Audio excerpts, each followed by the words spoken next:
పురుగు చచ్చిపోయిందా మరి బయటికి వెళ్ళిందా ఎటుపోయిందో చూద్దాం. ఈ చెట్టునైతే ఏం తినలేదు చూడండి. ఇగో ఈ చెట్టుని ఇంకెక్కువ తినలే. పురుగు అంతకుముందు తిన్నది, ఇప్పుడు తినలే.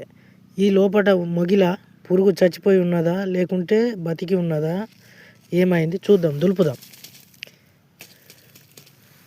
సో ఇందులో పురుగు అనేది చచ్చిపోయింది.